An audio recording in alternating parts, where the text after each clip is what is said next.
The tape you're about to witness is produced solely by Shaun Kenny. It has no affiliation with any company or any other individual. The people that have lent of their time and explanation of the VideoCipher have done so at my request. They are not in it for profit. They are merely there to tell you the truth about a product which they and I, and along with so many other people, feel is not worth your consideration if you're a programmer. The product is the VideoCipher 2. Many of you programmers have or are about to have used that encryption system in hopes that you will be paid for your services from the backyard earth station market. Well, I can assure you that you probably will not be paid for your services. GI may be telling you that the VideoCipher breaks that have taken place that you've heard about and questioned them about are just temporary and they've been resolved. Well, I can tell you they haven't been resolved. I would say that probably 98% of all the broken VideoCiphers 2s that are out there today are still broken and working. I can also tell you that their new technology has already been defeated. This tape is going to show you ways in which people have defeated the product. Its sole purpose is to convince you once and for all that this product is compromised, that this product is easily defeated, and that you are not going to get paid for services unless you do one thing. And this is all you have to do to get paid. Is charge enough money so you make a profit and so that the consumer doesn't feel like stealing it. That is the only reason the VideoCipher was broken. Because General Instruments was greedy. Actually, it started with Macom. They wanted to get $400 for a product that was only worth $2. The consumer would have gladly paid $2 and never have stolen a thing. We know that because we've done surveys, and we know people answer the surveys fairly. We've done both written, on-site surveys and 900 surveys. People do not want to steal unless they think they're being ripped off. You would do the same thing.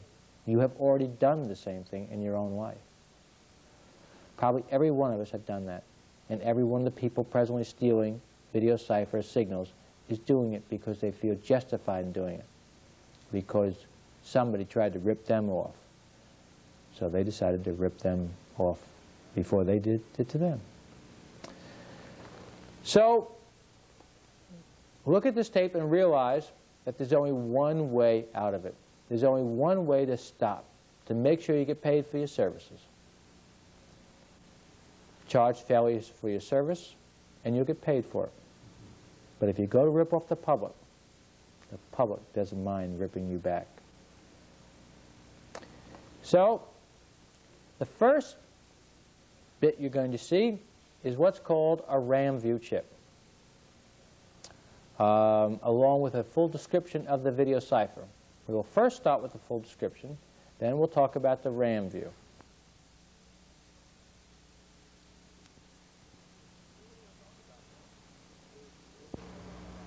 What we're going to talk about now is the basic workings of a VideoCipher board. Okay? Let's go over here.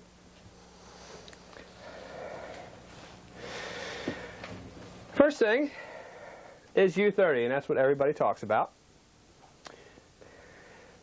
This is a hardware version of software. A lot of people out there have floppy disks which they put into their computer to, boot up a certain program like different games like Pac-Man and stuff like that. Basically, this does the same thing. This is the program for U19. This tells U19 what to do. U19 is the, I guess you could say, master processor. It controls what's going on in this whole board. It's the most important processor of this whole board. U19 communicates with U24. U19 communicates with the front panel. U19 communicates bidirectionally with U7 through this path. And basically as I said before, it controls all the functions of the board.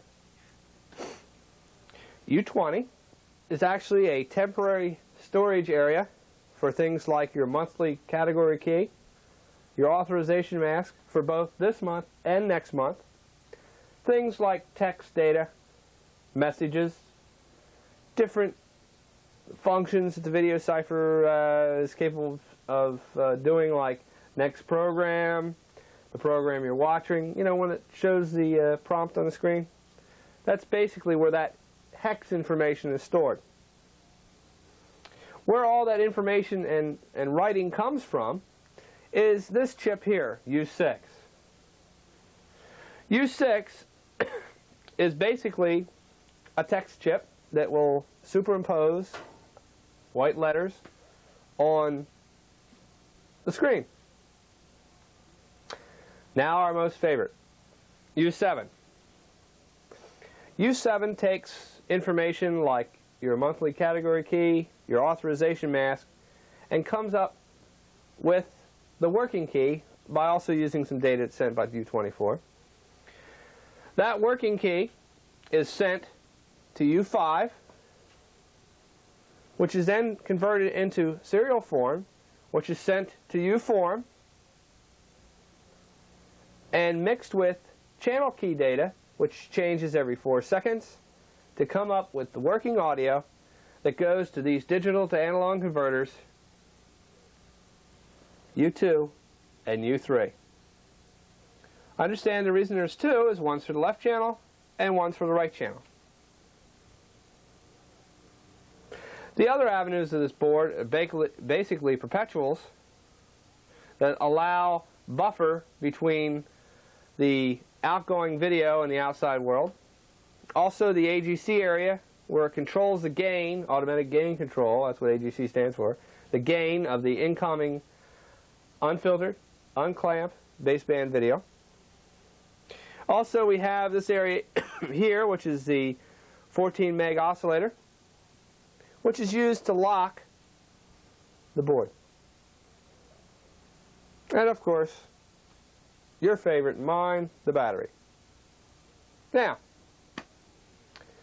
this pot here adjusts the AGC, I guess you could say, bias level. This pot here adjusts the width of the display on the screen. This pot here adjusts the clock frequency of U7. Do not touch this pot. Do not touch this pot. If you do, you're going to dork your board. Do not touch that pot. It will not do you any good to play with this pot. I can't emphasize that enough. Don't play with it. If you want to play with something, play with that one. And you can watch the screen go like this. Okay? I don't mean to get rough there, but don't play with it. The other thing you shouldn't play with is that coil there. This coil basically is a clock freak for the whole board, except of course for U7. This can send data, bad data, to U7 and can also dork your board, so be careful of that, please.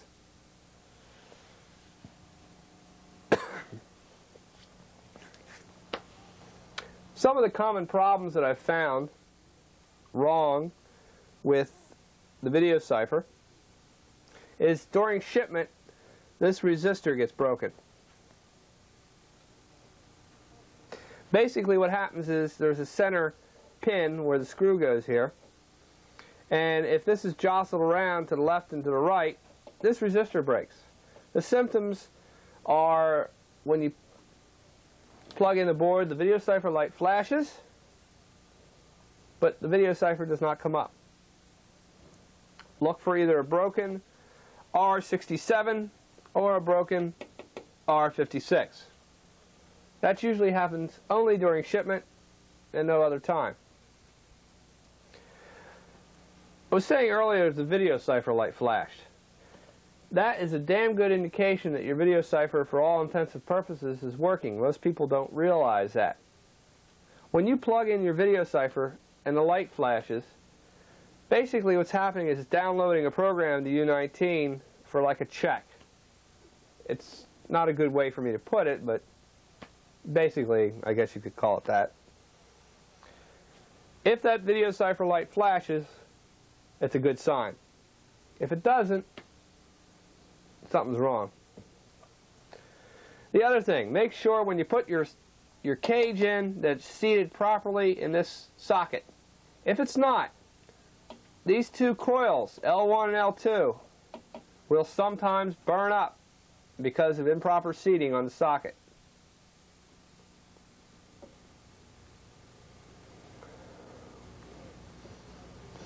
The other thing that I've seen go wrong is this L3. Not very often, but it happens. Basically what happens is the symptoms are very weak audio. Very weak video. Basically you get the audio, but when you look at the TV screen, you can just barely see a picture. Check this coil with a meter and make sure it's okay.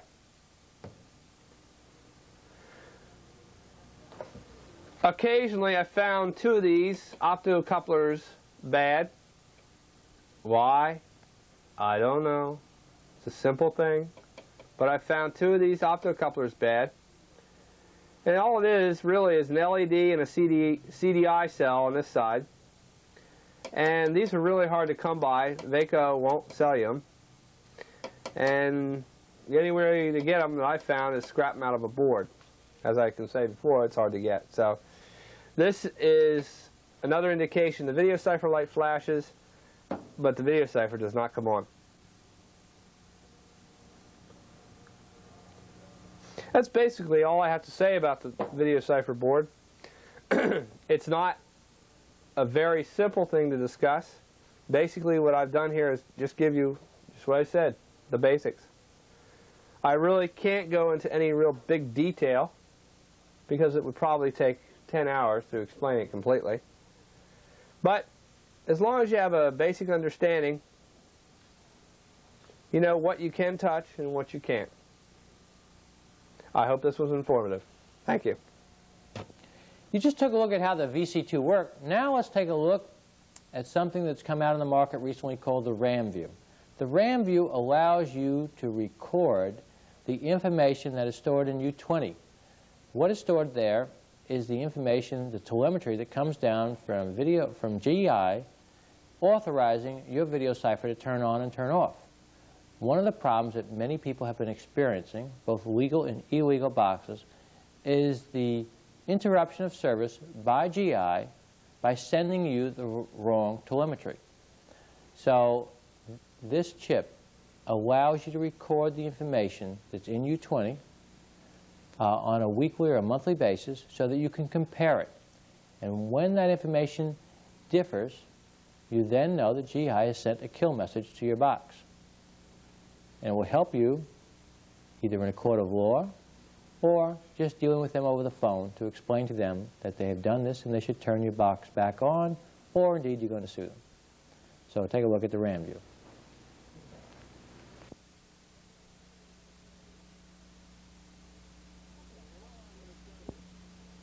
We're ready. Okay, now what I'm going to show you is the RAM View. First of all, you have to hook your VC2 up to a videotape machine and a standard television, because you must record this. Alright, first thing to do is to flip on the VideoCipher. What we're going to do now is record the RAM View on videotape by hitting the Enter key. All you really need to do is have a VCR and a television hooked up. You do not need to even have your satellite receiver on. What it's doing right now is actually going through the different memory locations in U20 and displaying them.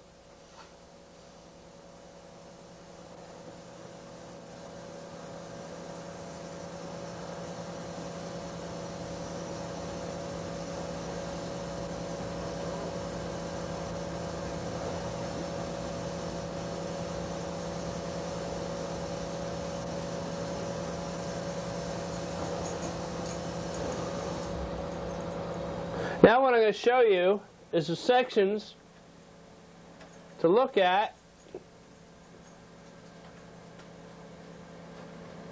to see if you've been turned off.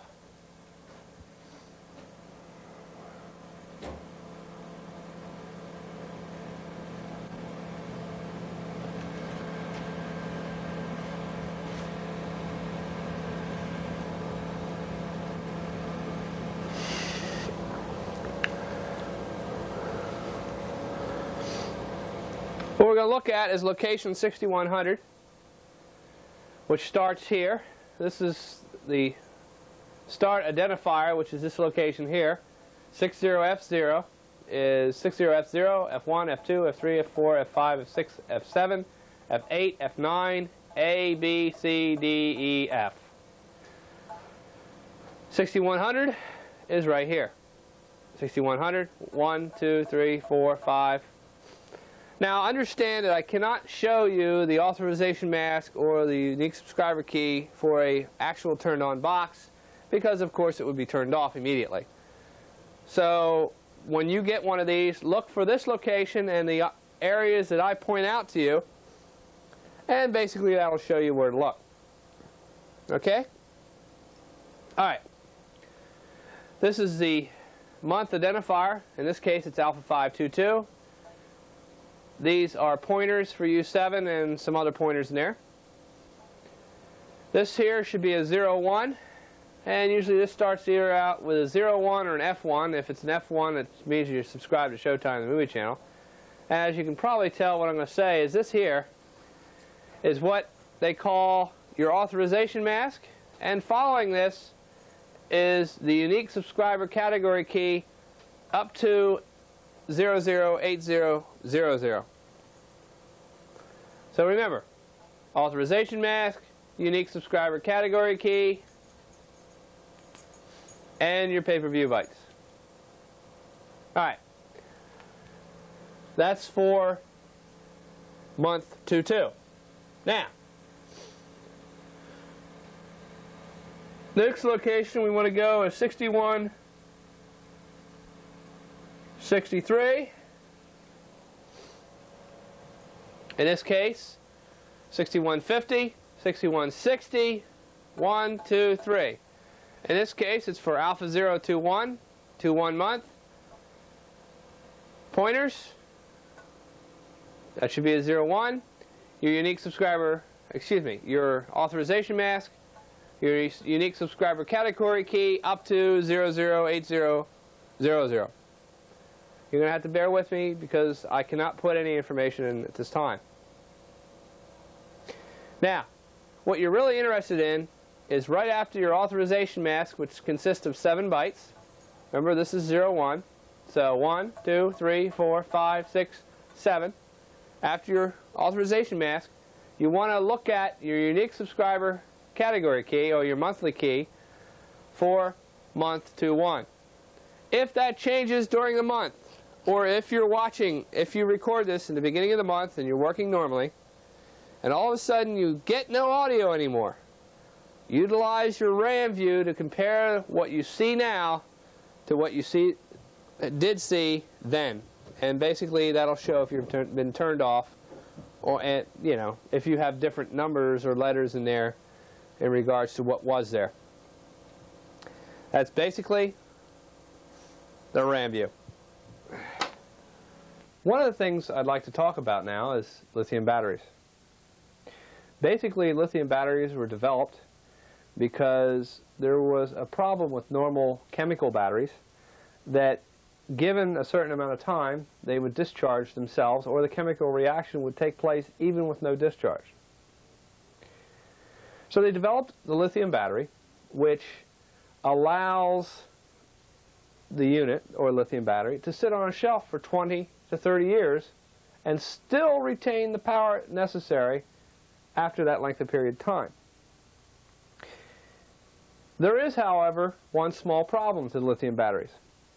Once you start to discharge them, once you start having a current drain on them, they will discharge, just like any normal battery. The other problem is that heat does affect the lithium battery. It's like if you heat an object, it goes away faster than if you just leave it into a normal room temperature environment. And we believe this is one of the reasons why the smaller battery is discharging faster and dying in some of the VideoCipher boards out there, and you should be aware of it.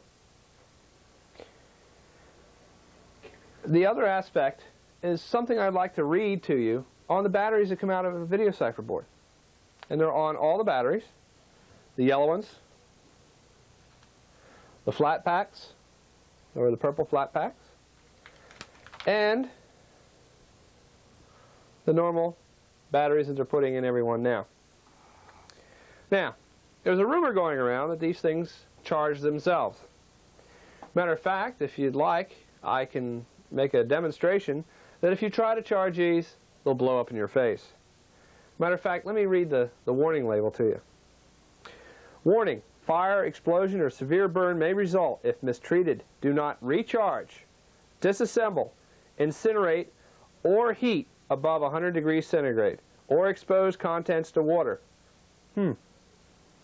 Now, one of the interesting things that people should know, this battery is 3 volts at 1200 milliamp hours. You could compare this to like a C battery in regards to, normal household batteries. This battery is 3.6 volts and 600 milliamp hours. Half the size of the original battery that they originally put into the VideoCipher. And you wonder why they're going dead? This is also the same, 3.6 volts at 600 milliamp hours. You can read this out of any lithium battery cross-reference manual available at most of your local supply houses. Now, what does a lithium battery do? Well, a lithium battery backs up U20 RAM, which is temporary storage media, for things like your monthly keys, your authorization mask for this month and next month, text data, messages, scratch pad area for the processor to do a little calculation in, things of that nature. It also backs up U7. Most of U7 RAM is used for calculations, but there are 32 bytes of important information that make your VideoCipher unique, and that's your ID number and the 4 seed keys, which are 7 bytes each, that are stored in here. Basically, this battery backs up these 2 portions during the power down, or when you unplug it from the wall. Now, most people think when you plug it into the wall, this thing is going to recharge itself. That's incorrect. Actually, this is taken out of the circuit through a diode over here that's reverse biased when this powers up, which feeds 5 volts to these sections, and because this is 3 volts, it reverse biases itself and turns itself off. Although, there is very minute leakage current. That is also one of the reasons why the battery discharges and goes dead. One of the interesting things that I've noticed, too, on these little Israeli batteries is, if you notice here, there's a little white spot. I found them where they don't have any of those little white spots. And what I find, and let me show you here, is that if it doesn't have a little white spot, this starts to corrode and it breaks off. I've seen one where, I don't know what kind of environment it was in, maybe a moisture type environment, that this was all corroded, and by the time I got it, it was just about ready to break off, and thank God I got everything out of the guy's box and it was okay. But I would check the back end or the negative end of this type battery to make sure that there's no corrosion.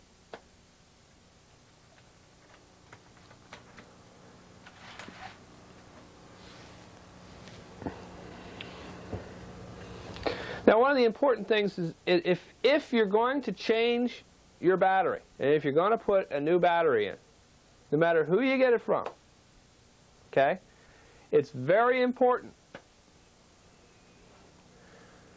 that you parallel another battery on the back of this battery so that you can remove this battery without any degradation to any of this memory. Now, it is true that these two tantalums are capable of holding, I would say, somewhere in the order of up to 5 minutes, depending upon how good this battery is and how good the tantalums are, of charge to keep these alive while you're replacing that battery. But why take the chance? All you have to do,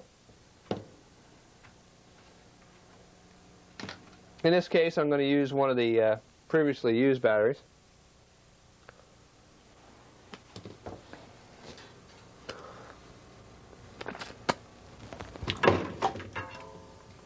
Is solder. A little blob here, little blob there.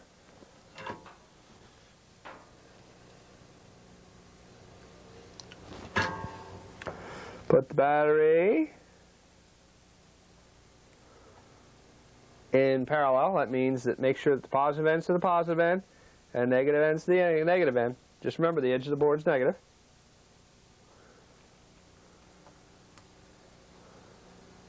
Okay? Once that's done, cut the old wire tie, remove the wire tie, throw it away. Remember, use the right tools.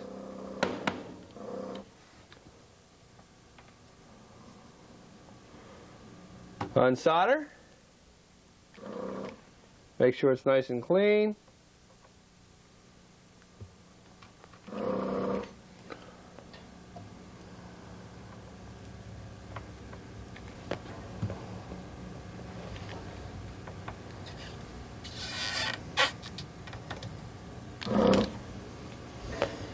Remove the existing battery.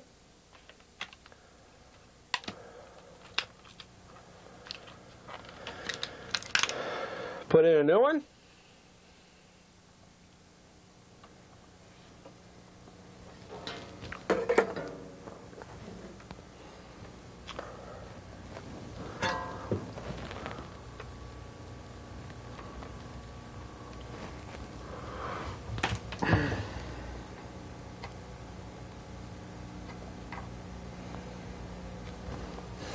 And remove the old one.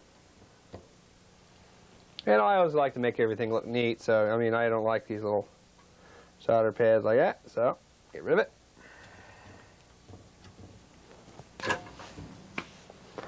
And voila. Now usually when you get a battery replacement kit, no matter who you get it from, they always come with a wire tie. It's important that you put it on.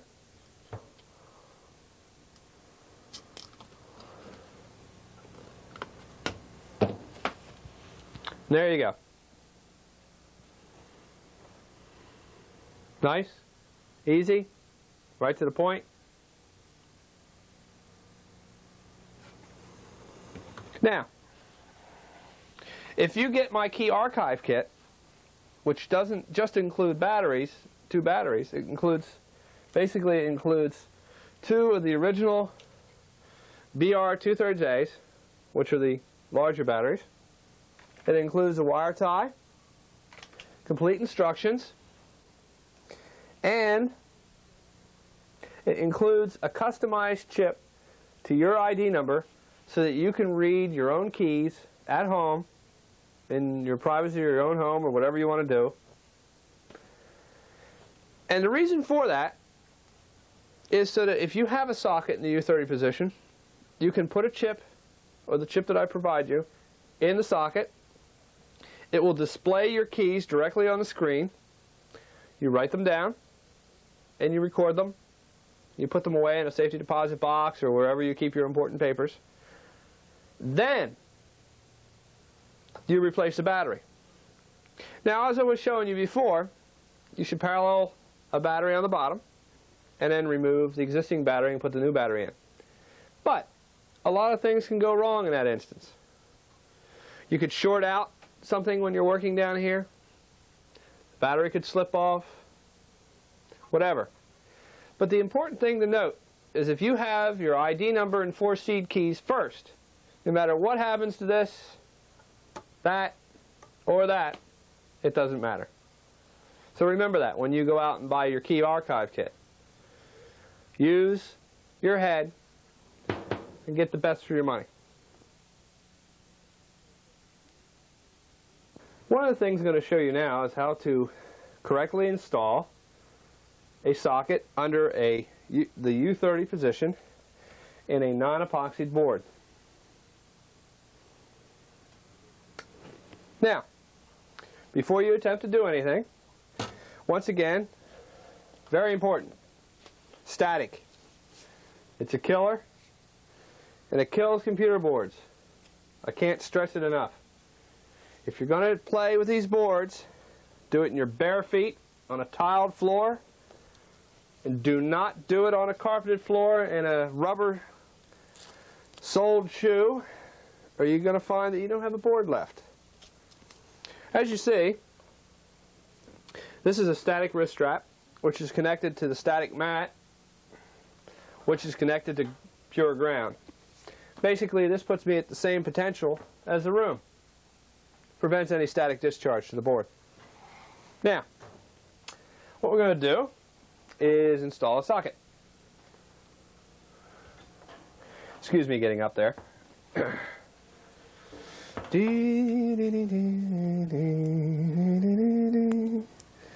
Couple bent pins on this one.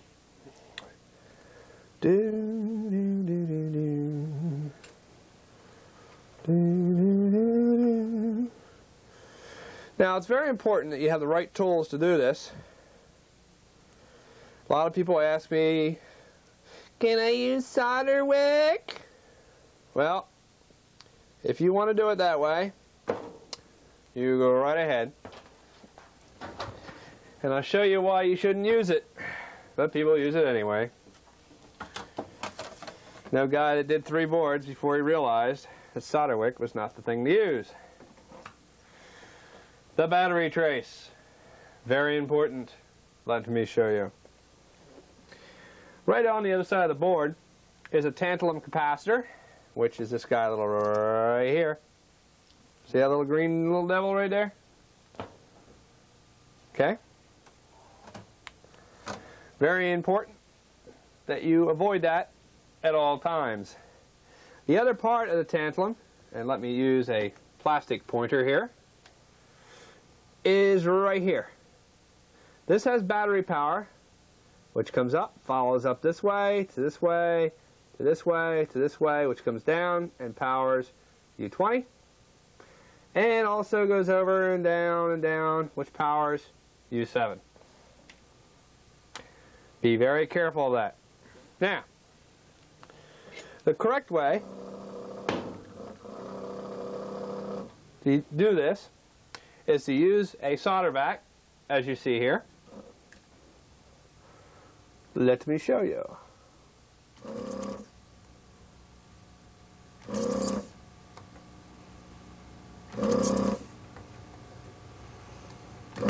How about heating it first and then before you pull the solder sucker? Okay. One of the important things here to note is when you're about ready to solder suck, it's important that you leave it on for at least a second and then remove the solder. You don't want to just put it on and suck solder because it's not going to do any good. And what you actually hear is like a whistling. That's a good sign. It's actually pulling the solder straight through the board. If you hear a then it doesn't, usually it's not pulling it like that one right there with a dull sound, and it didn't pull enough solder. Now, these here are the hard traces, and what I usually do is I just get as much out of these as I can.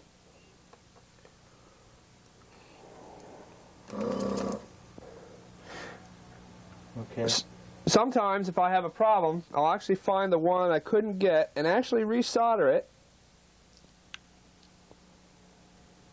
Can you move? So that I have a fresh solder ball to suck from.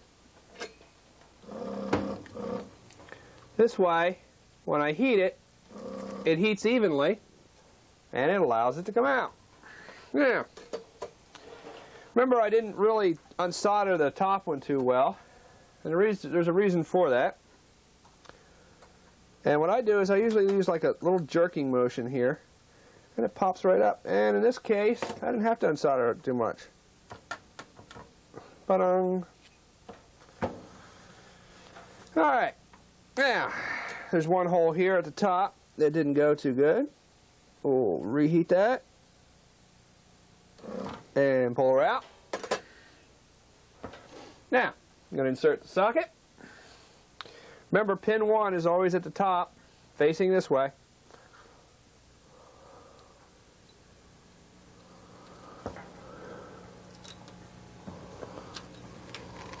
Tell them how they kept buying pin 1, Lee. Remember, pin 1 is the notch. Alright? It's to the left of the notch. Always faces up towards the edge card. Up towards the edge card. Now, what I do to hold it in is I actually just turn it upside down, like this, and lean it on one side of the board here, as you can see. Okay? And then we'll solder it up. Remember, you don't want to drape your solder across here. It's definitely deadly.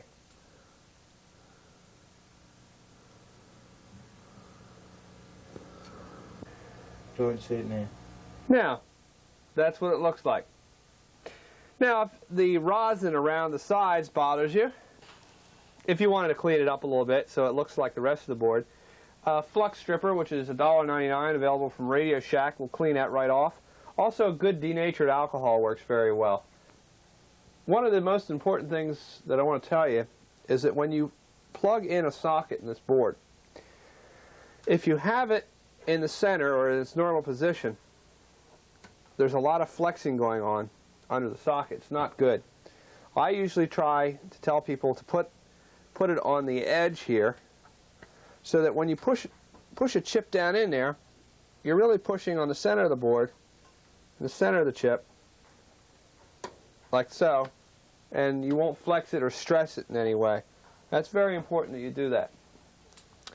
Also, if you have very short legs for your chip, it's important that you get an extremely high quality socket that allows you to actually grasp the sides of the chip, and it was also a good idea if you're going to transport it to wire tie the chip directly to the socket.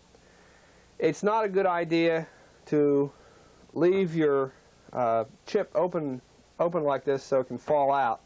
What I usually try to tell people is to put a little wire tie on it, and I'll show you that.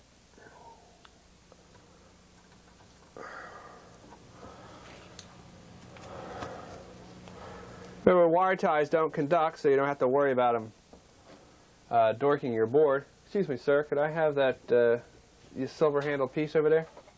Thank you.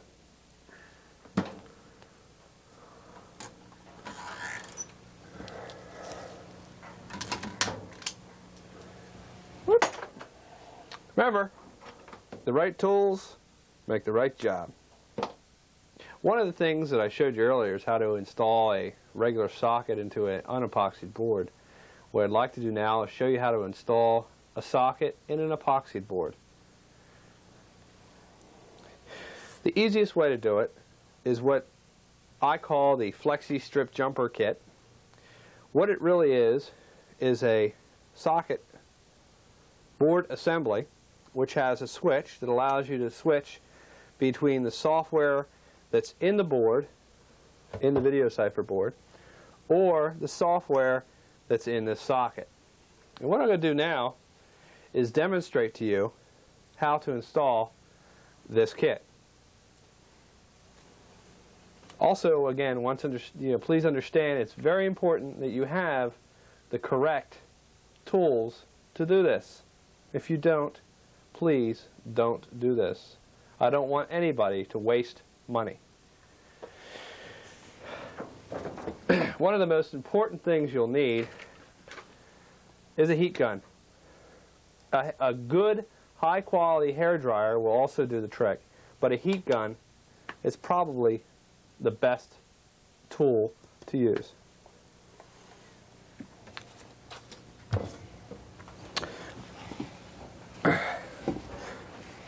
With the epoxy board, the most important thing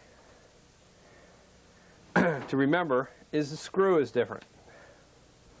One of the ways that you can remove the screw is with a large precision type screwdriver that actually fits between that center indent pin, if you can see that, and the outer hex.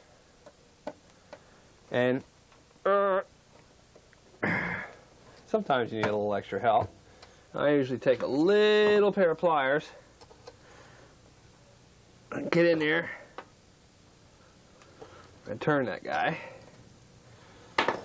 And sometimes you can't get it. But never fear, if you have the right tool, you can get anything out.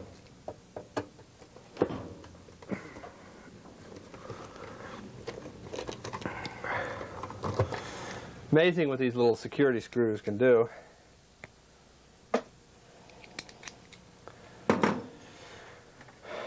The next thing is, if they have epoxy on the outside of the cage, is to take a sharp screwdriver, similar to, once again, one of these precision screwdrivers, and just scratch it until you break the epoxy free of the board. Scratch it here, here, and here. Once that's done, it's very easy to remove the top assembly and expose the circuit board. Now, as I showed you earlier, static precautions should be taken, and you should not do this on a carpeted floor. In this case, I have a static mat, as I showed you earlier, that I always ground myself to. That prevents any static discharge to the board. And if you're a good tech, you should get one of these. It's only $40. Next thing to do is to position this so you can gain easy access to the epoxy. What I usually do is mount the board in between here and here so you don't break this coil off, because if you mount it in here, it's easy to break that coil off. Now, plug it in, turn on the old heat gun. Once again, remember, I use precision screwdrivers because they're nice and sharp to remove epoxy. As I showed you in an earlier piece on the normal socketing, it's very important that you do not get near this area here where the battery trace runs. Battery trace, if I can get that other board over there, sir.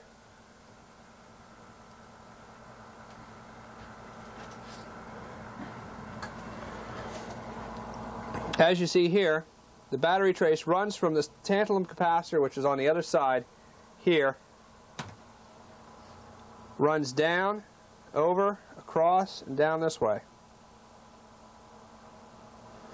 You have to be careful of that. So when you're scraping up through here, you cannot hit that. If you do, say goodbye. Alright, now that we have our heat gun ready, I'm going to attempt to remove the epoxy. First thing to do is to heat this outer section first, because you want to get it started.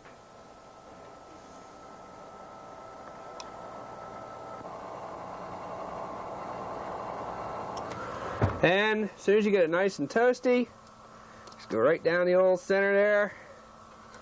And as you can see, it peels off real nice.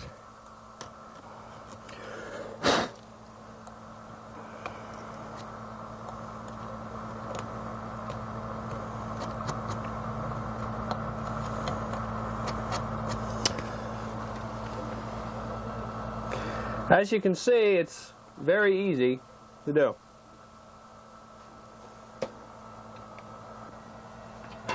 Okay. Now, once you've removed the epoxy, as you saw here, what you do is you tin each one of these legs with solder.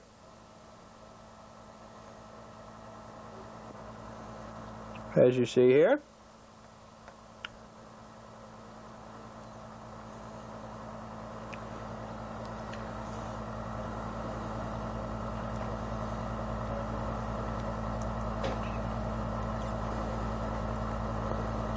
Be careful of solder bridging. Do not bridge between the pins. And all you want is a little ball of solder so that when you bring in the flexi, that it will easily accept a little bit of solder.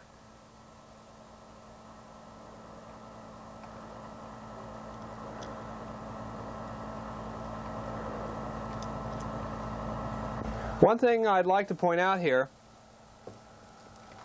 is that after you remove this epoxy, there's one trace here that you have to be careful that you don't scrape away. Some people get a little carried away with this, and they break this trace right here. Let me see if I can make it a little bit more visible to you.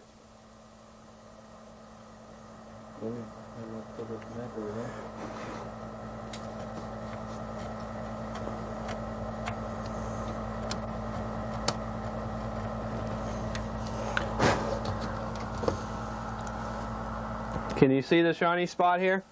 There's a small trace that runs from here up to here.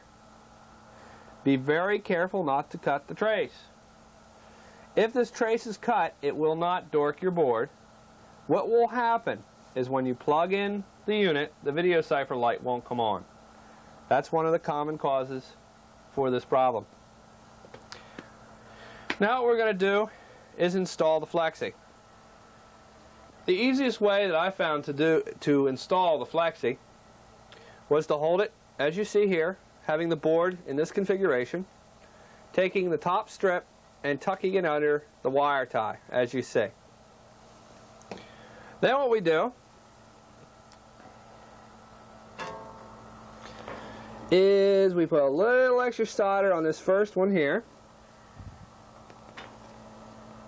Put it at a slight angle, I would say somewhere in the order of 20 to 15 degrees. Solder the first one. Solder the last one. Solder one of the middle ones. Now these are just temporary little solders so that it'll hold it together while you're soldering. Now, solder each one individually.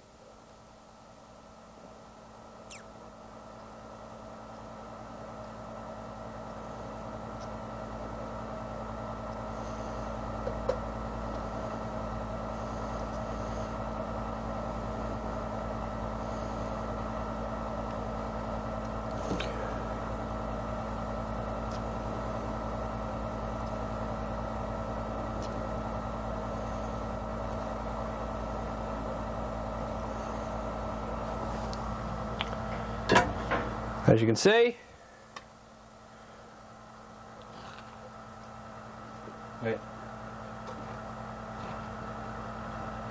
there's one side of the flexi.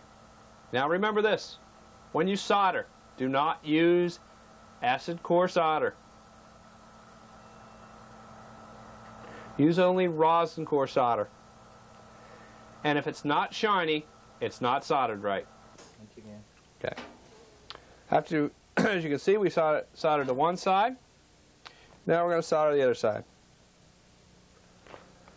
All right. As before, we connect up one end,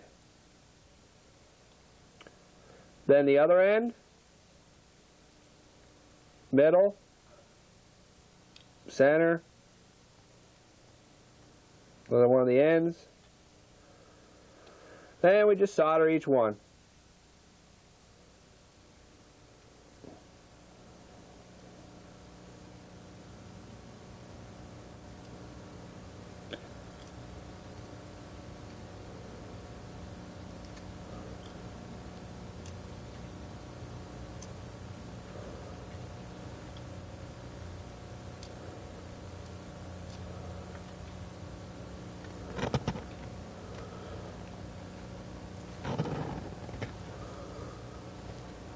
And remember, if it's not shiny, it's not soldered right. All right. As you can see here, we're done. One thing that does happen occasionally is the wire tie, because of the heat gun, becomes undone. So what I'm going to do is I'm going to replace the wire tie.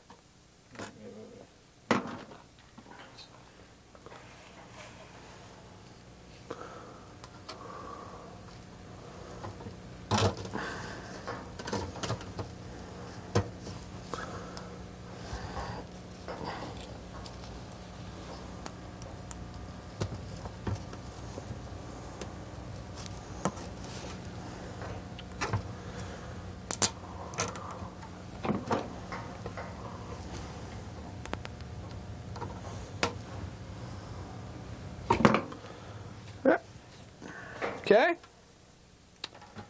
and we'll put this thing back in its little cage here.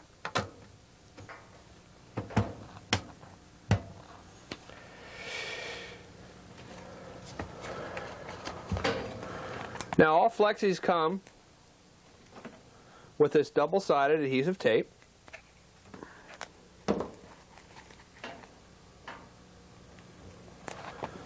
That's what you can see I'm putting on here.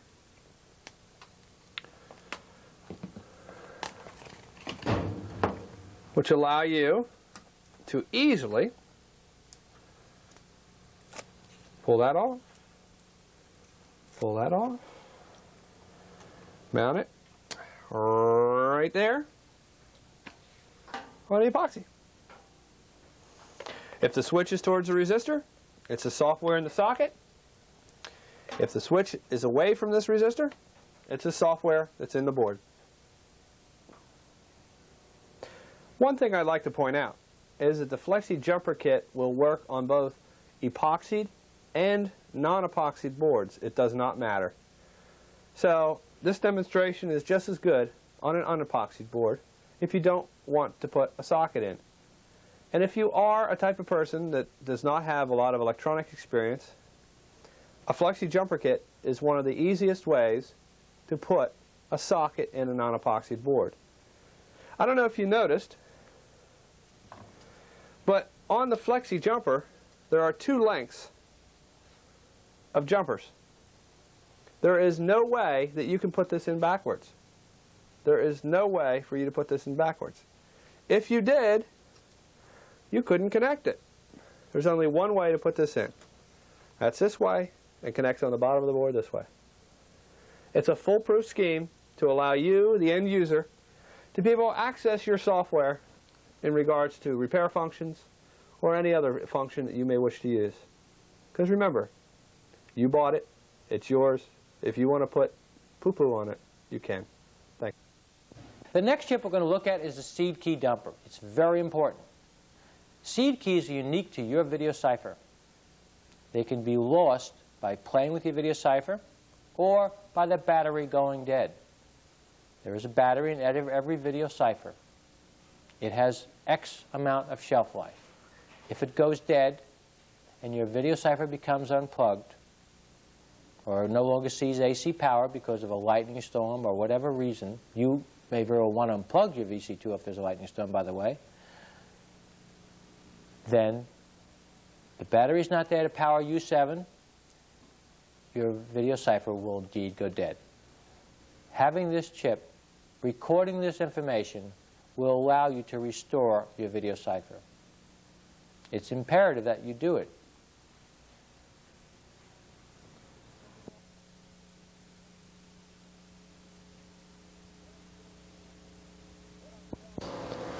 What I'm showing here is a do-it-at-home key archive kit chip. I'm also going to explain the other chips to you shortly. Basically what this is a chip that allows you to extract your U7 ID number and 4 seed keys, which are hidden in U7, at home without the use of a satellite receiver or any other type of VideoCipher signal. All you really need is a VideoCipher and a TV, and that's it. Now, it comes up with several messages, as you will see.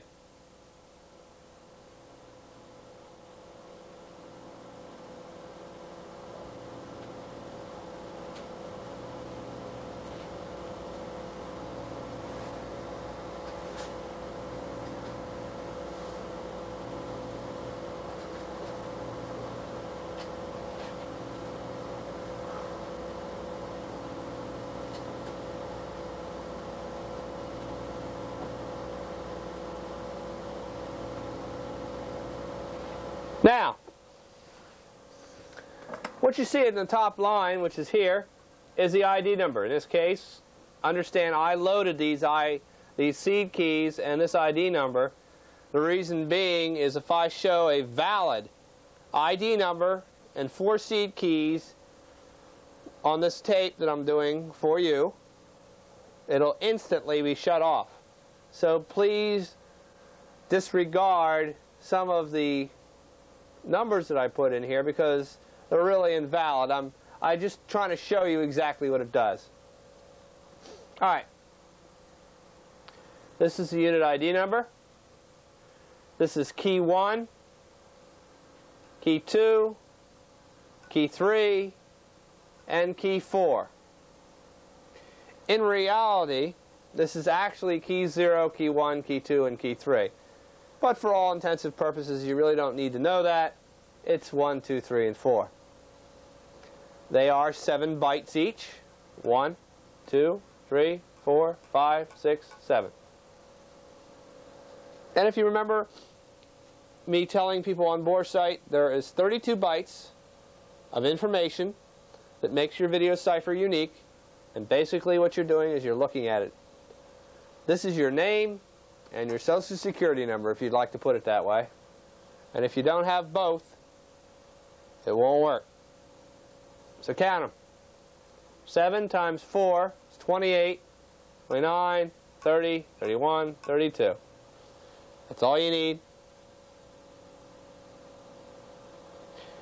If you have this, your VideoCipher, as long as it's not turned off by General Instruments, and I'll explain that later,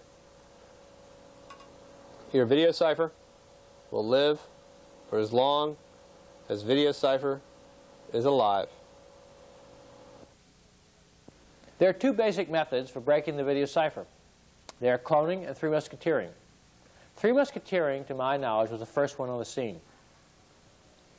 We started hearing about it about March or April of '86, and continued to see and hear of it until it finally really appeared on the scene in September of '86.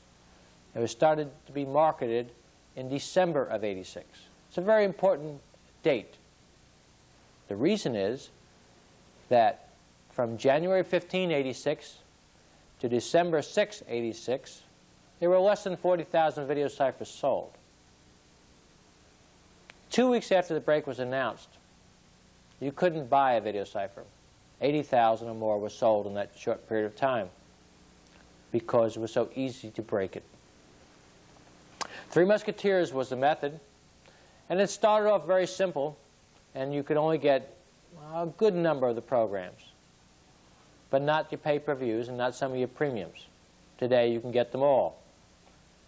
There have been many advances in the 3 Musketeers break. I think you should know this, Mr. Programmer. Most people agree that the 3 Musketeer break came from Macon. And indeed, the most recent 3 Musketeer type breaks with cloning came from Macon or GI. You might want to look at some track records. Whenever GI came out with a method to stop the breaking of the encryption system, sales dropped.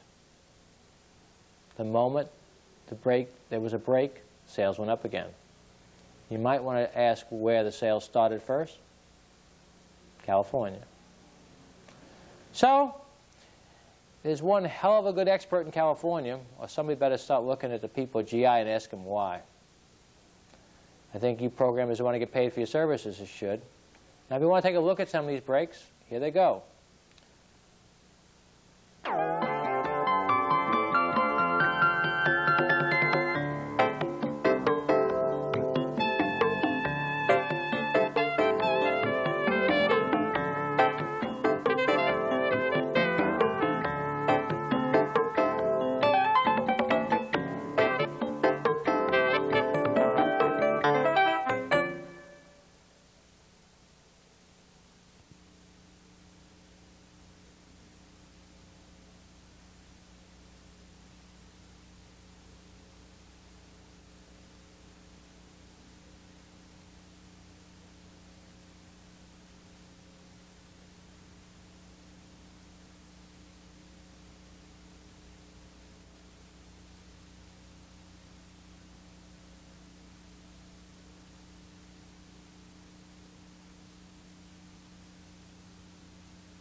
Keymaster, it gives you instant video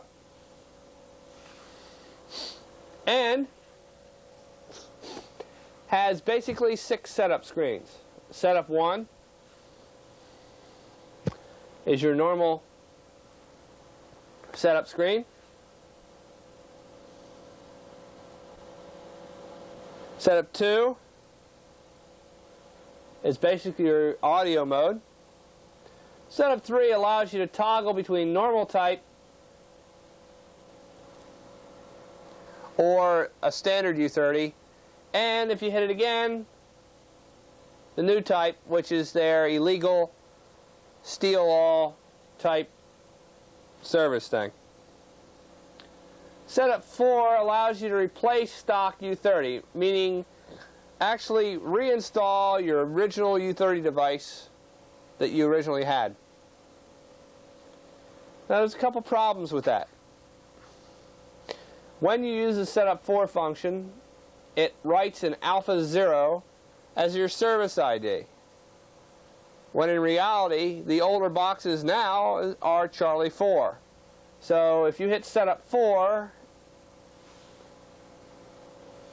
and you press the button 1, essentially, for all intents and purposes, your box will not work anymore. So don't touch it. Setup 5 right now is clear because I cleared out U20. Remember, I cannot have this information showing on this tape, otherwise the individual's box here will be shut off. So, basically this is the month that you're looking at for this information. This month will be for this information. This here is your authorization mask. The same for this one here.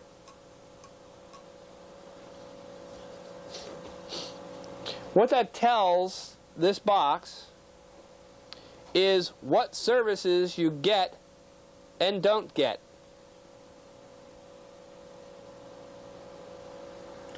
This is what they call your unique subscriber category key, or essentially just the monthly key that they send you.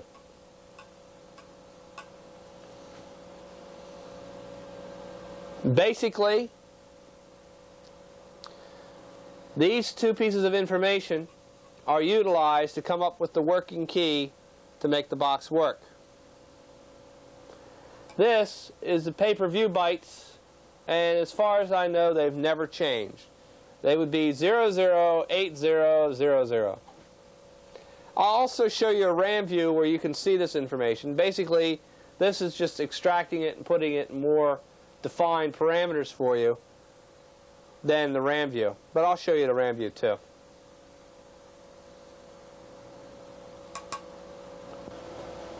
U7 will come up with the wrong working key. So remember, if this line or this line changes during the same month, not when you go to consecutive months like January to February to March to April, if it changes during the center of the month, then I'd start to worry. You'll know if you've been turned off because you'll get a high error count in the setup 0 screen, and we'll explain that later. Okay.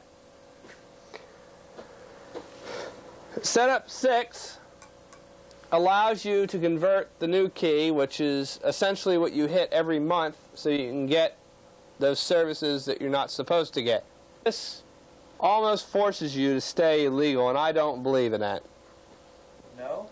If you try to go back to a normal U30, and I'll show you in a minute what happens, it writes an alpha 0 as a service ID, and basically your box will look like it was turned off. You'll have to call the programmer to get a fresh hit to reauthorize your box. And considering some of the countermeasures they're using nowadays, they might not use alpha 0 anymore for downstream messages. And if that becomes the case, if alpha 0 is written as your service ID, then it won't work.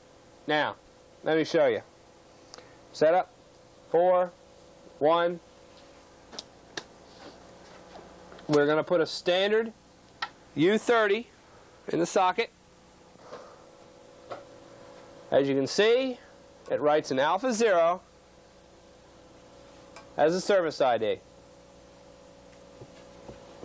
That is not good. The only real aspect about the Keymaster that I like is basically its ability to show you the monthly key information from month to month. This way you can check easily to see if you've been turned off or given the wrong data. Wouldn't it be nice to tell General Instruments, well, last month you had 1, 2, 3, 4, and this month you have 4, 3, 2, 1. Why did you do that? I believe that only this aspect should be in every standard U30. Only this aspect. Just this part. For people's protection. Now,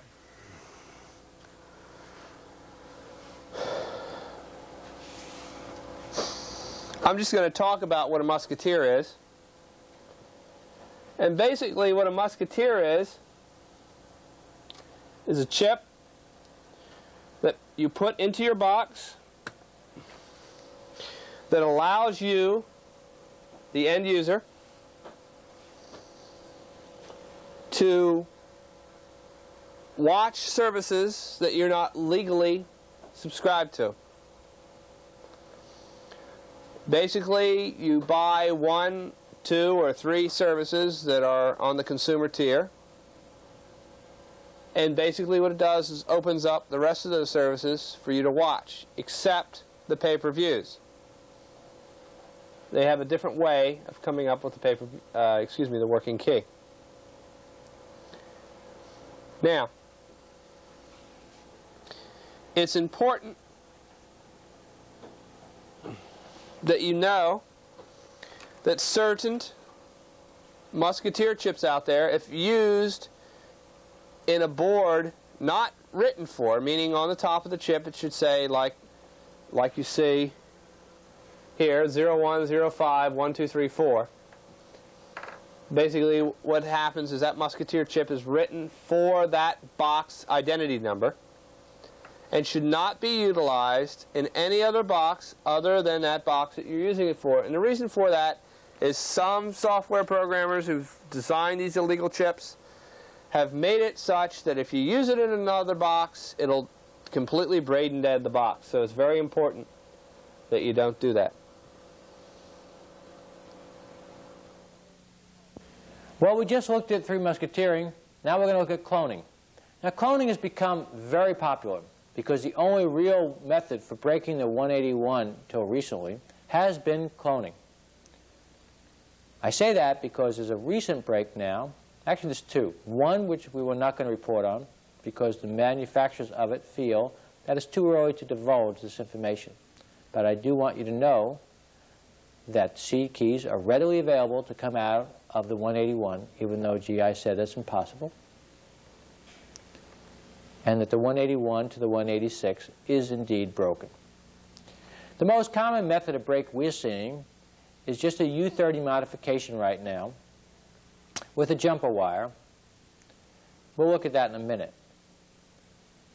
But it should be of grave concern to every one of you programmers out there what is happening with cloning. Cloning means that at the end, there's only one box. If we all kept on cloning, there'd only be one box. What I mean by that is, I take a number from a good box, and I put it into another box, that same ID number. And I may do it 1,000 times. So 1,000 boxes have that same number. Now these 1,000 boxes no longer have any ID number other than that clone number. What's wrong? What's wrong means that only one person of 1,000 is going to pay you for your services. Cloning is the most popular method right now, and it's not because Three Musketeering isn't preferable by most people. Most people would prefer to keep their keys. The trouble is that the break on cloning, maybe it didn't come out of GI, but it seemed to have come from that area. The break on cloning came with the 181 box, and it was the only way to beat the 181 box at first. So that everyone that had a 181 cloned it. And you'll see the evidence of that when it comes time for renewals. You're not going to see any renewals on the earlier 181s. They've all been cloned. And they will continue to be that way until the person that really has a seed key dumper is willing to drop it on the market. Fortunately, most recently, there's been this modification to cloning, which allows you to keep your seed keys and your identification number in the 181 box to the 186 box. Even though you'll be operating on a Three Musketeer clone type chip, you will still be able to keep your old or your new keys in the 181, which is great.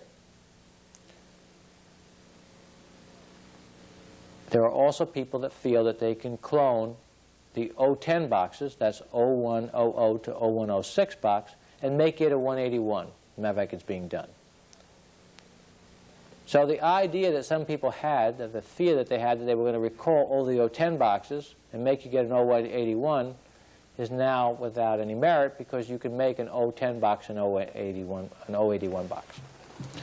So let's take a look at how they're cloning.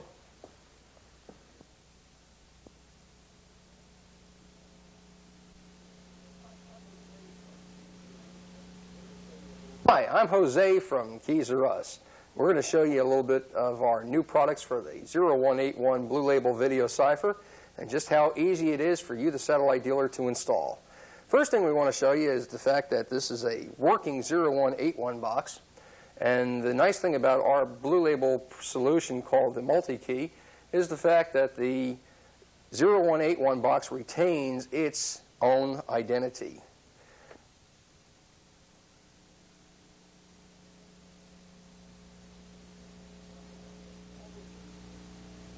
Now this is the number that will always remain in it, but our multi-key allows you, the satellite dealer, to clone from a 0106 and below number and still allow the U30 or the U7 information to be retained. First thing we want to show you is just how simple it is to do. First thing we'll do is unpower the VideoCipher, and you'll notice here that it is a standard 0181 board. Now, to save time, what we have done is we have removed the epoxy on this. Beautiful color green. I mean, they ought to decorate this for Christmas, little flashing lights and all. But this is a standard 0181 VideoCipher. And what we have done is, in preparation for it, we have removed the epoxy on the bottom part of the board. We normally recommend the use of the flexi strips for ease of installation than trying to tackle removing the front part of the epoxy of the board. Since most of the traces run on the front part of this board, we strongly recommend the use of a flexi jumper. But because of our demonstration day, we kind of ran out of flexi jumpers. What we're going to do is utilize the inverted chip technique. That's where we turn around and mount a socket on the bottom side of the board and invert the chip. Let's clear our work area out over here and we'll show you how simple it is to do. In preparation for inputting your U30, first thing you want to do is be able to tie up your select lines. Now what we've done here with the socket is just changed over pin 20, which we will now solder, tack solder, to ground to enable the U30 that we're placing here on the board. One other step we'll have to do is to disable the U30 that's on the board. And that's done also by the use of a pull-up, or in this case would be a pull-up resistor, allowing you to tack on 5 volts or VCC to the enable line of the U30 that's on the board. It's a very simple installation. You don't have to be a real professional technician to do so. One thing I do stress is that whatever you do, use great care and always have the proper tools for doing it.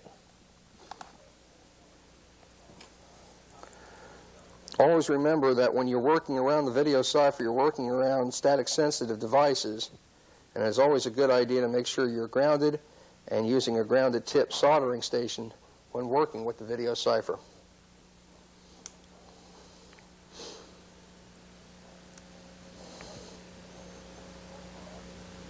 Now you'll notice as we install the socket here in the board, it fits in quite easily to the holes that have been removed. And just making sure that we have proper clearance, and we'll just verify that again here.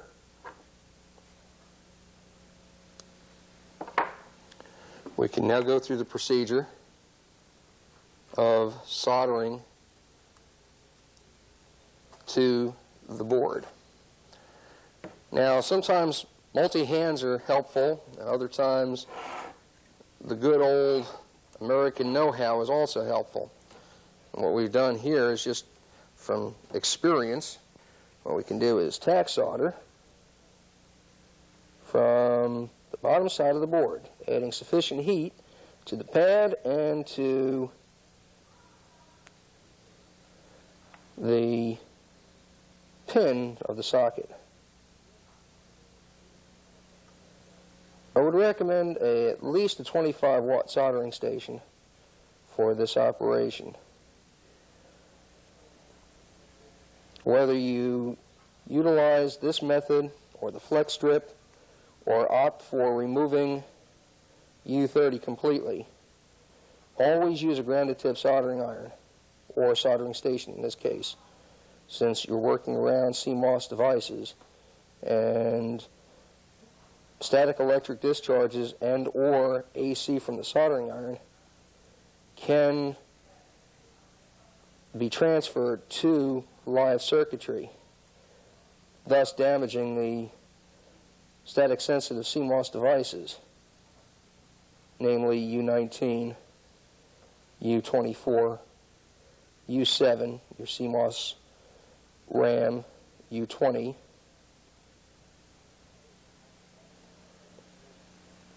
and other CMOS devices that are on this board. The whole procedure is really not going to take much more than 15 to 20 minutes using reasonably good care and good techniques. I would strongly suggest, though, only those who have had electronics training tackle this. It is not something for the amateur to attempt to do. Second hands? Nah, we're in good shape.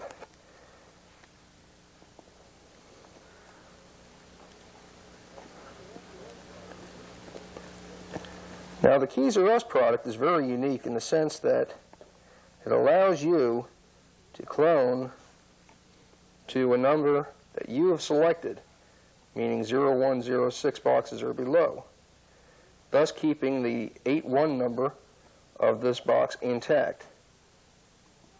Now, the nice feature of that is, in the event, for some reason or other, General Instruments decides to shut that clone number off, or has been rumored in the last several months that they intend to shut off some of the older box numbers of 0106 and below.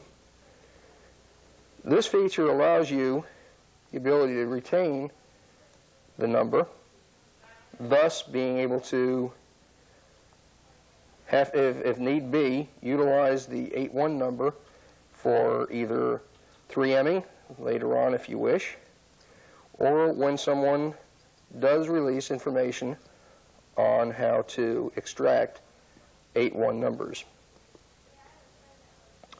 And we have one more pin to handle over here, and that should just about handle the soldering and an aspect of this. And that should just about do it. Now, as you'll notice, it's a very simple, very neat, and very clean package. Now, the next thing we want to do is to be able to now put on the resistor to disable the internal EEPROM. Now, a nice part about working on the bottom here is you'll notice that two traces, this one here being VCC, and this one here being your enable pin, you can put a 1K ohm resistor across it and thus pull high, disabling the internal PROM. And we'll do that right now for you real quick. Again, tolerances are not very critical regarding the resistance. 1K, 10% would even be sufficient. All you're really trying to do is just use it as a pull-up resistor. And what we can do here is just, try it this way here from this angle.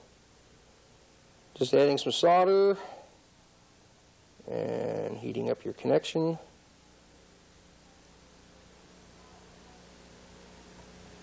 And doing likewise on the other side.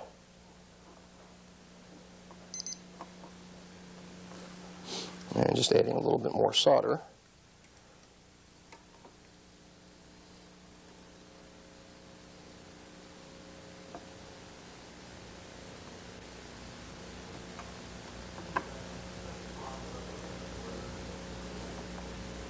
And now the connection is made.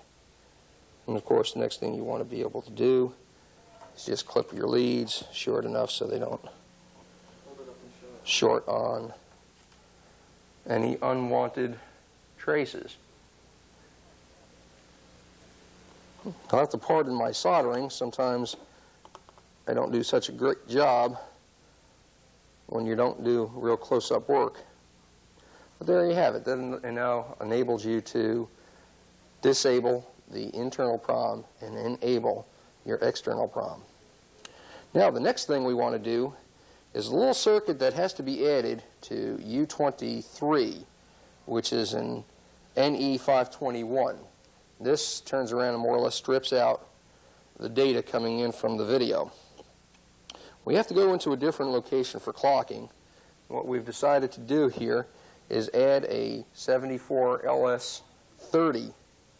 Now, this has been prepared by removing all pins except pin 7, which is ground, pin 14, which is VCC, pin 8, which is an output, and pin 12, which is an input. All except pin 12 gets tied to the corresponding pins of U23. Pin 12 will be input from another location. Now, I recommend the use of wire wrap. It's a very narrow gauge, approximately 22 gauge insulated solid conductor wire. And compared to some of the other types of wire that are out there, this is probably the best for doing this kind of work. There is no tremendous amount of resistance, no major problems with oxidation. What I've done here, what I will do now, is just stripping some of the end off, inserting the wire into standard wire wrap tool. And again, you could probably pick most of this stuff up at Radio Shack. It's very commonplace. Now turning around. Yeah, sure thing. Now we can turn around and take the output pin, or I should say the input pin, U12. Now mechanically making a good solid connection by wrapping the wire around the pin of the post.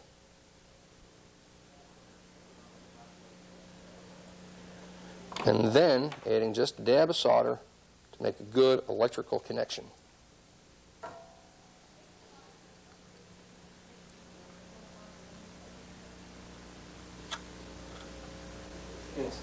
Okay, let's try it this angle here. And it just takes a couple of seconds of heat. You don't want to add too much heat nor too much solder. And there is your U23 modification. Now, we'll implement that by just measuring off a little bit of wire that we need. Here's U23 here, and it now has to go to this point here, the 7th pin on your edge card connector. It's very easily identifiable because, see the marking? P1 here, if we can get a real good close-up tight shot on it. Okay, there is a stamping, etching on there, marked P1. Now, what I like to do is keep my wiring nice, neat, and straight. Now, what I have done here is use the plate throughs here on P1 and here just above pin 8 of U23. By desoldering those plate throughs, you can now move the wire underneath and not have any problems with dangling wires. Now, the next thing we want to do is take here pin 8 of U23 and just remove him from the trace. And to do so, you can take a pair of cutters and just manually go behind and snip and just raise the pin very slightly. Next thing you want to do is, once that is done, is actually lay over your 74 LS30 on top of the U23 and then tack solder. So the camera range is going to be a little rough while we attempt to tack solder this. So just bear with us as we attempt to make this thing work real quickly. These pins are all 14-pin devices, so they will mate up very easily.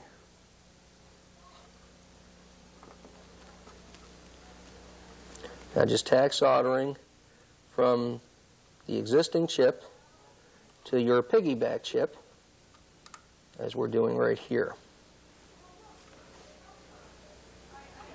And then going back on the other side of the board here and doing likewise for the other pins. Making sure you keep the wire out of the way. Of course, that doesn't always work. All right, and we'll tack solder one more pin here. Okay.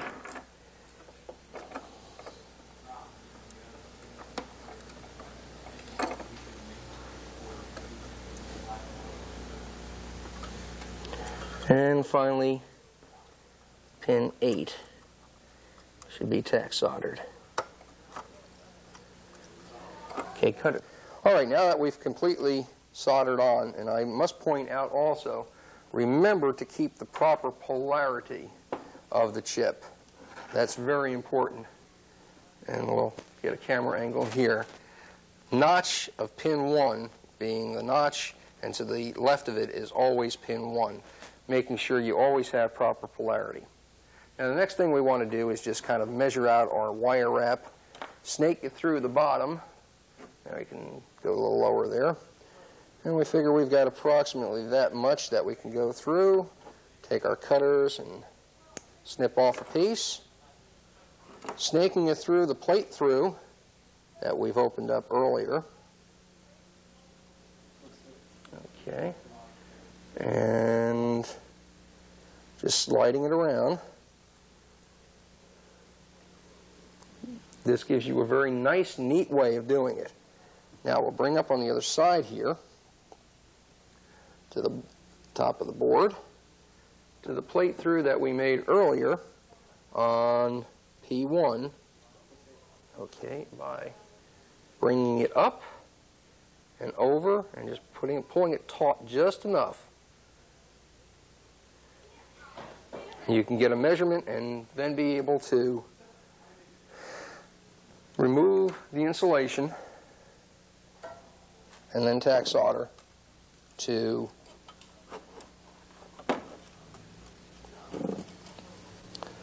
position P1.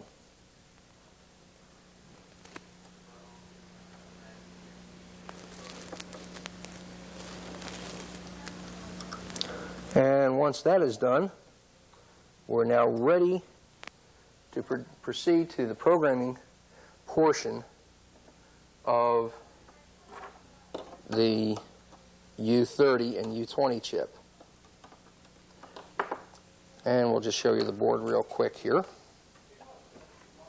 Very simple, neat procedure.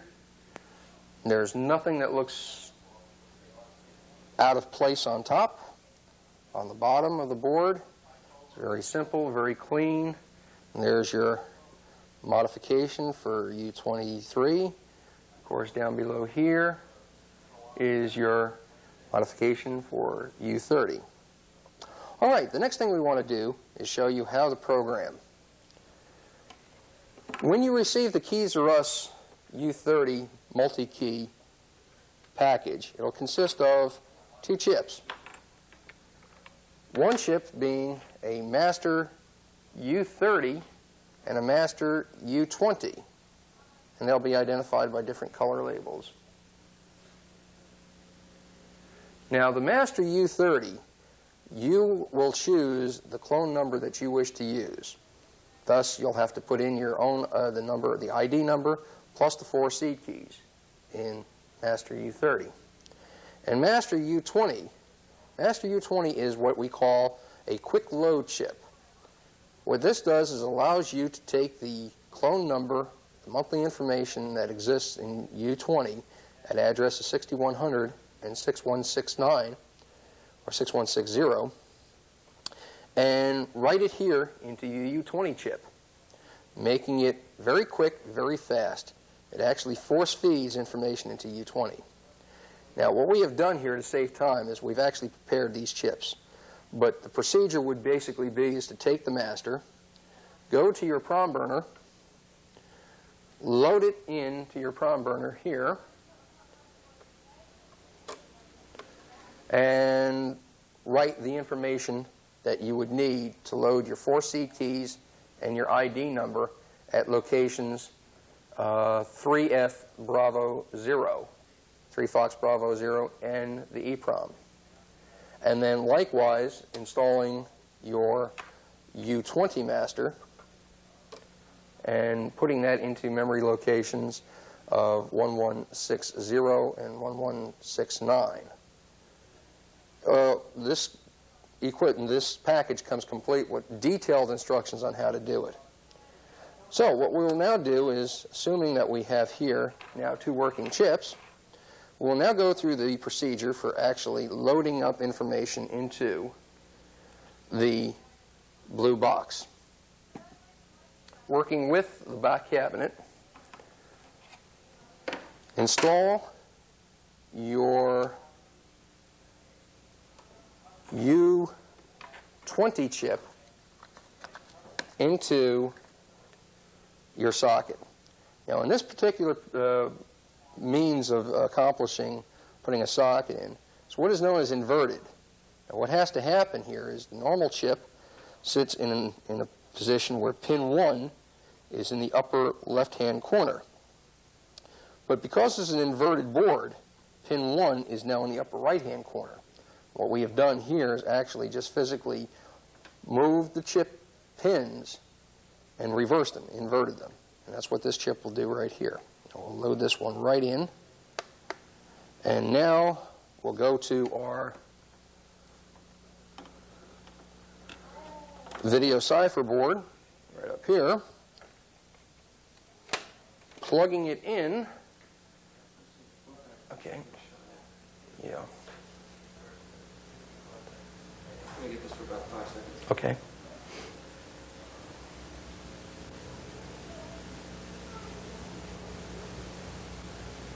All right.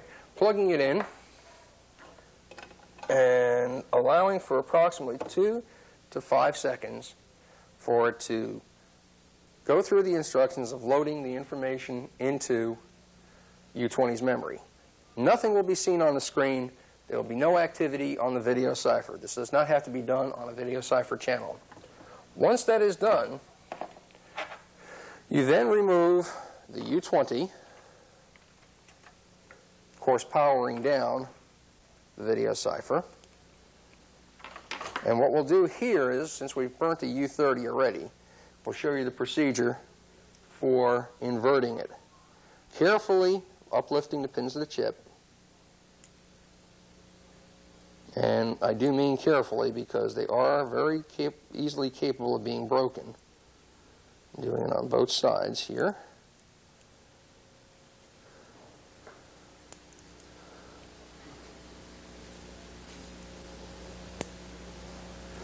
And just taking a flat surface and bending them back just ever so carefully.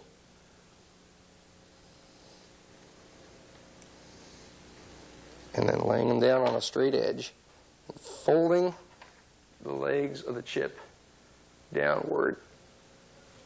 And again, be extra careful when doing it.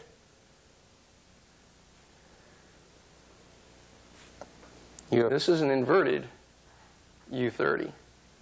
So you'll notice that the bottom side, where the legs should be, are now the top of the chip. And the little window side, where the legs should be on the bottom, are now on the top.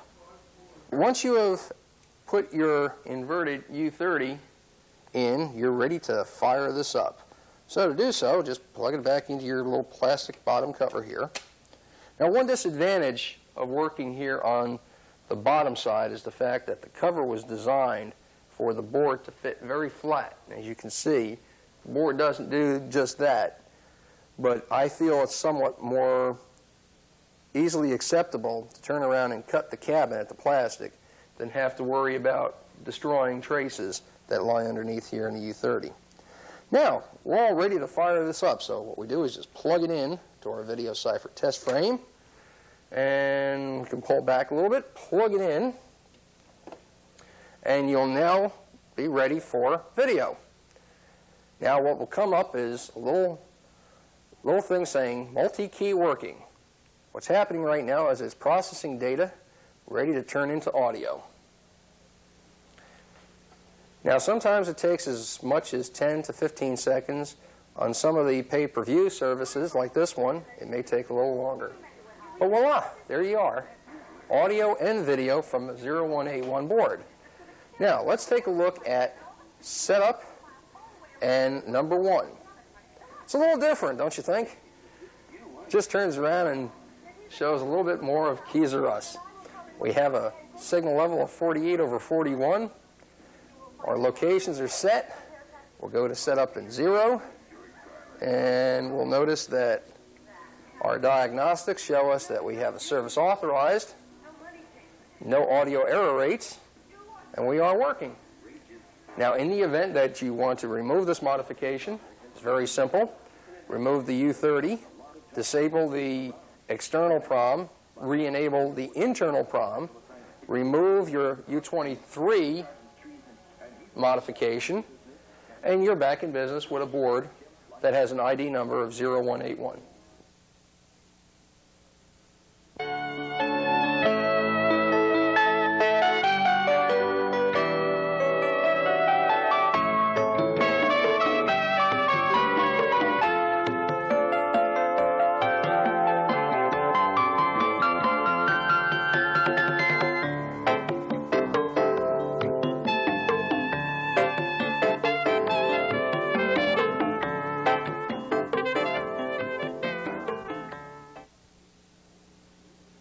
Keys R Us chip is an all-in-one reader-writer that is designed for you, the satellite dealer. It allows you to read and write to a VideoCipher in one easy chip.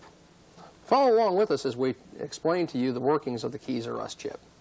After purchasing the Keys R Us chip, it's recommended that you put it into an active VideoCipher in U30's position. After powering up, hit Setup, and you will notice our main menu. It is slightly different from what you may be used to seeing. To first view the ID number, we ask you to hit number 1, the installation section. To do so, it'll display the unit number. For our demonstration purposes, we've chosen number 0100ABCDFFCE. Now, if you recall from some months ago when information about the VideoCipher was first released, the FF and the first F in that is the crypto health byte, indicating that the ID number has been loaded, and the second F indicates that all 4 seed keys are loaded. And of course the CE is your checksum byte. The normal display is signal level is displayed here, service ID, authorization, and geographic locations. Now, after copying down the ID number, the next thing you'd want to do into either key archiving or storing or cloning, reading for a master box, is to read the unit's 4 seed keys. To do so, press Setup, and then press number 4 to view the U7 seed keys.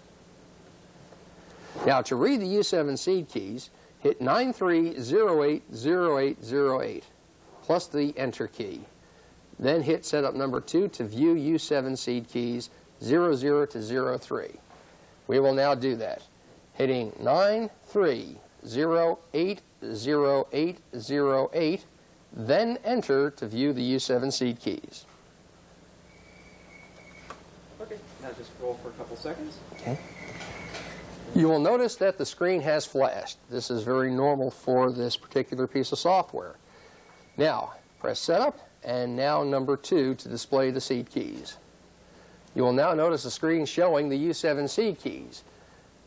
For our purposes, we have input our own seed keys, and they are key 0, 01, 02, 03, 04, 05, 06, and 07. Key number 1 is A, B, C, D, E, F, 98765432. Key 02 is 1123, or 12345678, 9A, B, C, D, E. And key 03 is 11222344556677. Now, whenever you're working with a master box, or if you're using for key archive, copy these numbers down and save it on a piece of paper, because they are very important. And if for some reason or other you incorrectly copy down one or several of these numbers, you will have a problem later on, because the box will have lost its own identity. The next thing you really want to do after copying down the 4 seed keys is to turn around and look at the monthly information that resides in U20. To do so, press Setup. Now press number 9 to show our repair menu. Now, what we're looking for is to view U20. And you can press Setup number 1 here. A little box on the upper left-hand corner will appear with 4 asterisks. This is what is known as a location indicator. Here is where you'll enter the memory addresses of which you'd like to view. For our purposes today, memory locations 6100 hexadecimal and 6169 hexadecimal are the 2 addresses that General Instruments uses for monthly information. So we'll now want to look at 6100 600. To do so, press 6100 plus the right arrow to enter, and up will be displayed memory addresses of U20 from 6100 to 613 Fox in hexadecimal. And for our purposes here today, we have also enclosed or incorporated our own monthly keys. Now what you'll want to do is copy down the next 4 lines starting from A522 all the way down to C4220004. This is all the monthly information that is sent to each descrambler from General Instruments. Once that is copied down, the next thing you'd want to do is look at memory address 6169. Now to do so, press Setup and number 9, and now turn around and hit number 9 to view U21. And again, memory locations 6169 and the right arrow. And you'll notice displayed the next 4 lines of 0000 all the way down to 008000C4. That is the second monthly information location that General Instruments sends. Now the next thing we want to do is to write to a brain-dead VideoCipher. Now we'll show you here that this unit has been slightly altered to produce all zeros in the unit number. This we hope will indicate a brain-dead VideoCipher. What we want to do now is write to it to put in an ID number. To do so, press Setup and then number 9, and if you'll notice, number 3 is to change box ID. We'll press number 3, adding our little password of 93080808 plus the right arrow to enter. You'll notice the location indicator coming up with the box in the left-hand corner. Here's where we'll enter our ID number of 0100 ABCD. Now to gain the alpha characters, use the right arrow. Up will come displayed an upper arrow. Now units, or I should say alpha characters from A through F will be displayed from 1 through 6 on the keypad. And to do so, just hit the upper or the right arrow. 1 becomes the A, 2 becomes the B, 3 becomes the C, 4 becomes the D.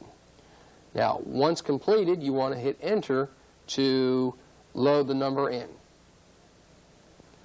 Once you hit the right arrow to enter, the number has been now loaded in. Next thing you want to do is to write the unit's 4 seed keys in. So to do so, press Setup and number 9, and number 4 now to change the box keys. So we'll hit number 4, add our password of 93080808 plus the right arrow to enter. The location indicator will now display the ID number, plus now we will enter in our 4 seed keys. Starting with 00, we will now want to put in seed key 00. That being 01, 02, 03, 04, 05, 06, 07. When completed, hit the right arrow. Now hit 4 again, plus the ID number, or the password rather, of 93080808, plus the right arrow to enter. Starting with key 01, and that being A, B, C, D, E, F, 0, 8, 7, 6, 5, 4, 3, 2. Now in the event you happen to make a mistake, it's very easy to correct. Just hit the left arrow. We'll erase the entire line, starting over again of 01, A, B, C, D, E, F, 0, 8, 7, 6, 5, 4, 3, 2, and then the right arrow to enter. Again, hitting number 4 and hitting the password of 93080808 plus enter, or I'm sorry, the right arrow. We now move on to key 02, and that being 1, 2, 3, 4, 5, 6, 7, 8, A, B, C, D, E, F, and the right arrow. And finally, key 3, and we'll hit number setup and 9 and 4 again. I'm sorry, setup 9 and 4, 93080808, plus the right arrow and key 03, being 1 1 2 2 3 3 4 4 5 5 6 6 7 7, and the right arrow. Now, the next thing we want to do is to verify that the 4 seed keys and the ID have been loaded. To do so, unplug the box and power it back up again.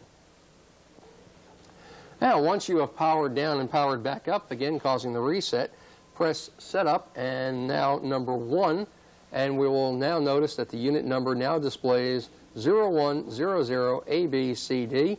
Crypto Health Byte's correct because it is an F showing that the ID number is loaded, and the second F indicating that the 4 seed keys are loaded, and of course your checksum comes out correct. Once you have gotten this far, the next thing to do is to enter in the monthly information.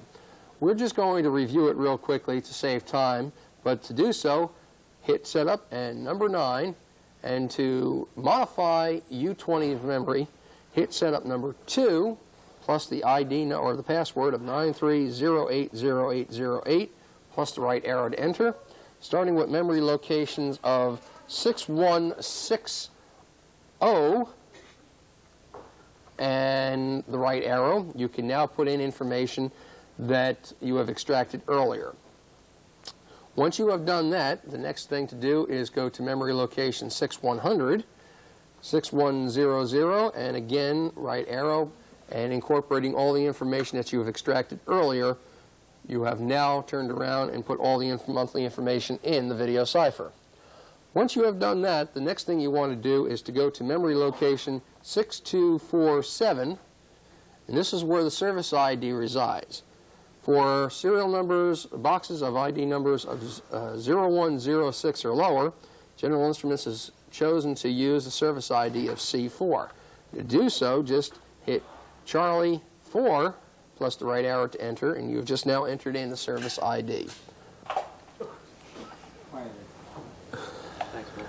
Now, once you have completed all the loading of information to the VideoCipher, it's just about complete. Now, what we have here, we've displayed the setup 0 screen for you, just to note that what we have is not a working VideoCipher, only due to the fact that we have not loaded a proper ID number for seed keys or monthly keys.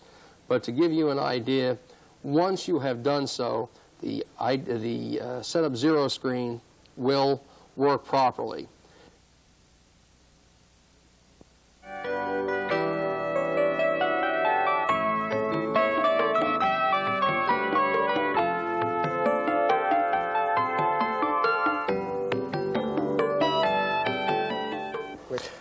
One final reminder. Use of the Keymaster, any 3M or pay-per-view chip, the clone chip, which I just showed you, or the super clip, which I'm about ready to give you a glimpse of, to defraud the programmers of their monthly fees may be considered illegal in the United States. These chips, if used at all, should only be used in learning to understand the workings of your own VideoCipher.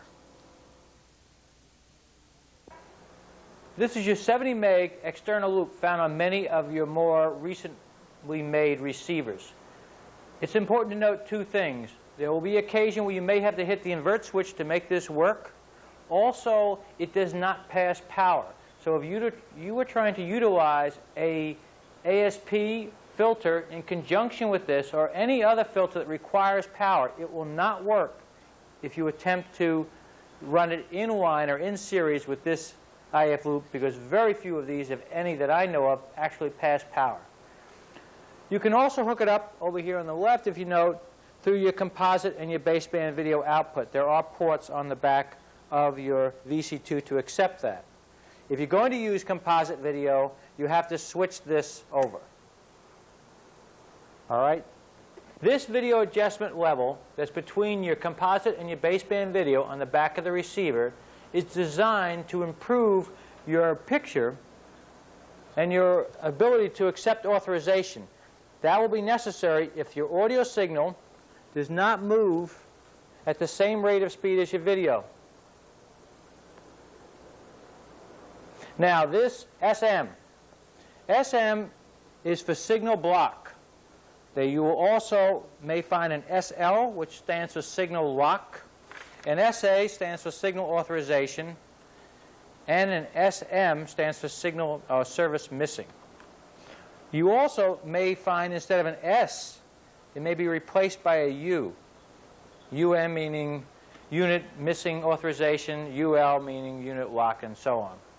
Remember, if you're utilizing the 70 meg loop through for your video signal, it is necessary for you to also use a video input. Only the baseband video input is necessary. It is not necessary to use the composite. Otherwise, when you come to a non-scrambled channel, you will not find any video. The only way a non-scrambled channel can get video is if you utilize this loop. You will also need to hook up audio so that when you're on a non-scrambled channel, the audio will pass through. Otherwise, the VC2 will only work on scrambled programs.